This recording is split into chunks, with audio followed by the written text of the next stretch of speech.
ഇന്ന് നമ്മൾ പുതുവർഷത്തെക്കുറിച്ച് ചിന്തിക്കുക. പുതുവർഷം വരെയാണ്. ചിങ്ങമാസം 1-ാം തീയതി തൊട്ട് 1201 ആണ്ട് ചിങ്ങമാസം 1-ാം തീയതി, അതായത് 2025 ഓഗസ്റ്റ് മാസം 17-ാം തീയതി തൊട്ട് ചിങ്ങമാസം ആരംഭിക്കുകയാണ്. ഒരു വർഷം ആണ് ഈ പുതുവർഷ ഫലം.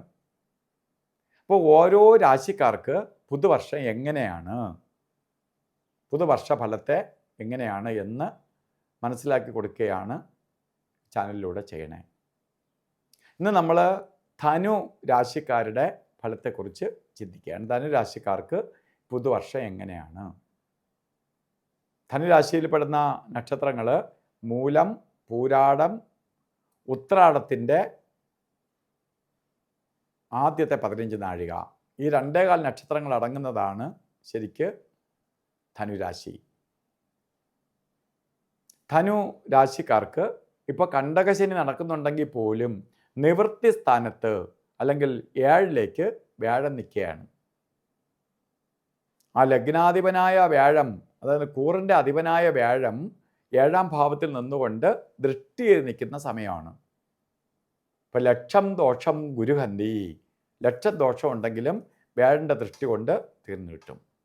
അപ്പോൾ വ്യാഴം അവിടെ വലിയ സപ്പോർട്ടീവായിട്ട് നിങ്ങൾക്ക് നിൽക്കുകയാണ്.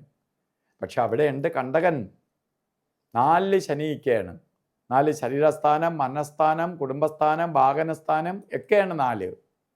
അപ്പോൾ ശാരീരിക ബുദ്ധിമുട്ടുണ്ടാവാം, മാതാവിന് അല്ലെങ്കിൽ മാതൃതുല്യരായവർക്ക് അരിഷ്ടത വരാം, വാഹനങ്ങളിൽ നിന്ന് എന്തെങ്കിലും ബുദ്ധിമുട്ടുകളുണ്ടാവാം, അല്ലെങ്കിൽ ധന നഷ്ടം സംഭവിക്കാം.